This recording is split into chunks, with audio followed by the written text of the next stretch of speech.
On Government Order of the Day number 2. Gambling Amendment Bill number 3, third reading. The Honourable Peter Dunn. Mr Speaker, I move that the Gambling Amendment Bill number 3 be now read a third time. This is a small bill, but it makes a number of important policy amendments to the Gambling Act 2003. And these changes are predominantly for gaming machines outside of casinos. This sector, which we call the Class 4 sector, is heavily regulated under the Gaming Act. It involves high risks because there's a considerable amount of cash involved.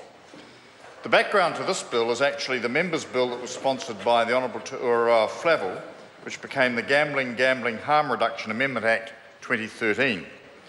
The Flavel bill, as it was colloquially known, attracted a very large number of submitters that raised a wide range of issues with the current framework for gambling operations in pubs and clubs.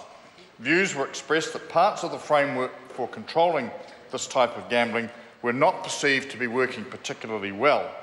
So this bill responds to some of those concerns and also simplifies some aspects of regulating the sector. And I want to expand briefly on the concerns and how the bill addresses these. One of the concerns was a lack of transparency. A sector like this one, where there's a considerable amount of cash being spent, can raise suspicions. People are worried about whether the money is being used effectively. And I've been pleased to see that there has been overwhelming support for the changes to improve transparency in the sector. The bill will create an environment where much more light is cast on the use of gaming machine funds.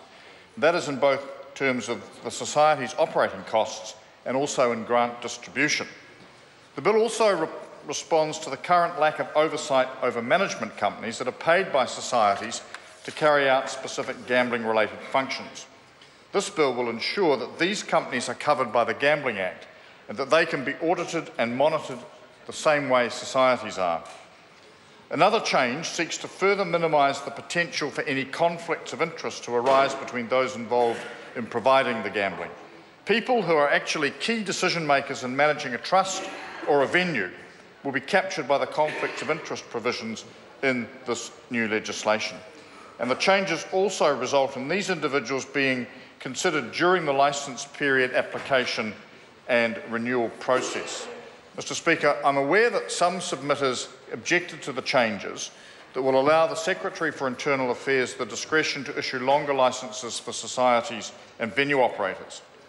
The question that has been raised, why would we consider giving longer licences when recent performances by venues in the Department's mystery shopper exercise were not up to the mark? And that's a fair question. But in response, I would emphasise that the underlying intention of this change is to give the Department the ability to offer an incentive for operators who show that they do consistently fulfil their obligations. And that is simply expanding the options the Department currently has in its regulatory toolbox alongside its ability to take enforcement action. So it's a little bit of carrot to go alongside the stick. And the Department will look very carefully at the circumstances under which a longer licence could be provided. The other aspect that I want to emphasise is that the obligations on societies and venue operators will not be diluted by the length of the licence. For example, the obligation on societies to ensure that the risk of problem gambling is minimised at their venues will be ongoing. If serious breaches of any of the obligations at any point in time are found, the action of licence suspension or even cancellation remains available to the Department in the usual way. Mr Speaker, the bill contains amendments to change the way that Class 4 venues are paid for their operating costs. These amendments will change the venue payment system from the complicated cost recovery process that we have at present to a payments model that will be prescribed in regulations. Final decisions on that model have yet to be made, but discussions with the sector are underway.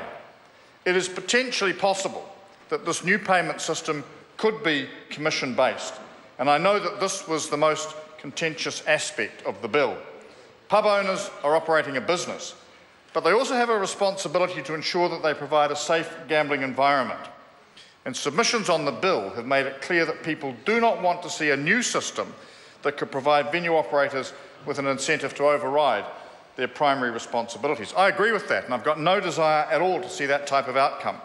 And the Department is very aware of the concern, and it's been a priority when planning the development of the new regulations. The government will be interested in getting all views on how we get that balance right. The system at the moment is far too complex, but I have no desire to create a new system with negative incentives that cause harm either.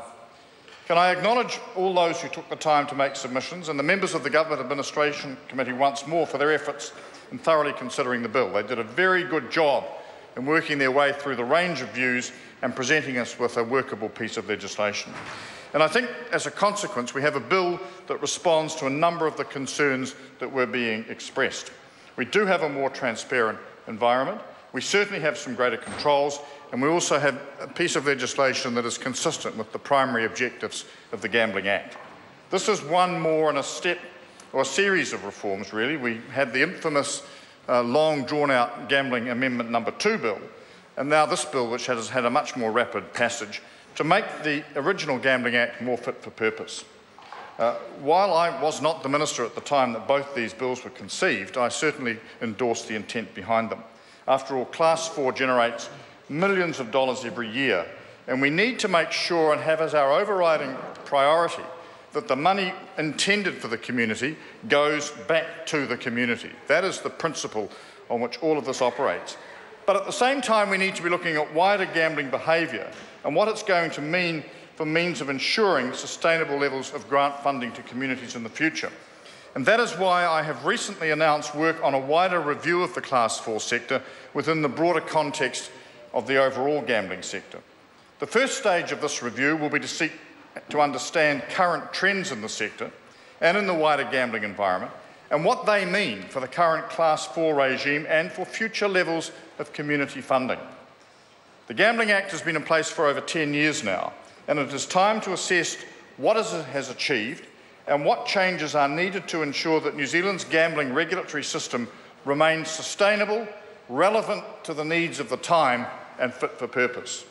The work around the review is at an early stage, but once some preliminary advice has been received, the government will decide early next year what further steps are required.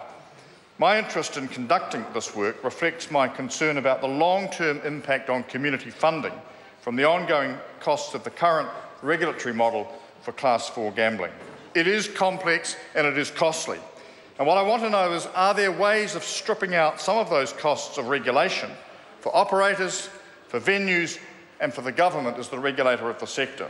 And that in turn should free up more money to be invested in the community. I want to see a sustainable funding system for good causes which is delivered by trusted and reputable operators.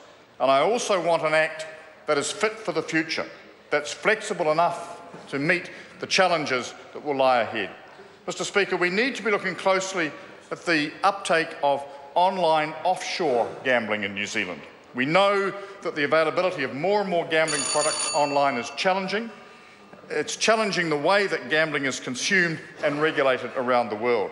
So questions come to my mind about what changes are needed to ensure the continued vitality and integrity of our system in the years ahead. Now, the answers to those questions will no doubt prompt a whole range of strong views, because gambling issues tend to do that. But this is a conversation I think we need to have about the best way of ensuring the sustainability of what is currently a unique national community gaming model. In the meantime, the changes in this bill go some way towards ensuring that the Gambling Act remains fit for purpose, as well as ensuring that the money we raise from gambling benefits the community. On that basis, I am delighted, therefore, to commend this Gambling Amendment number 3 bill to the House.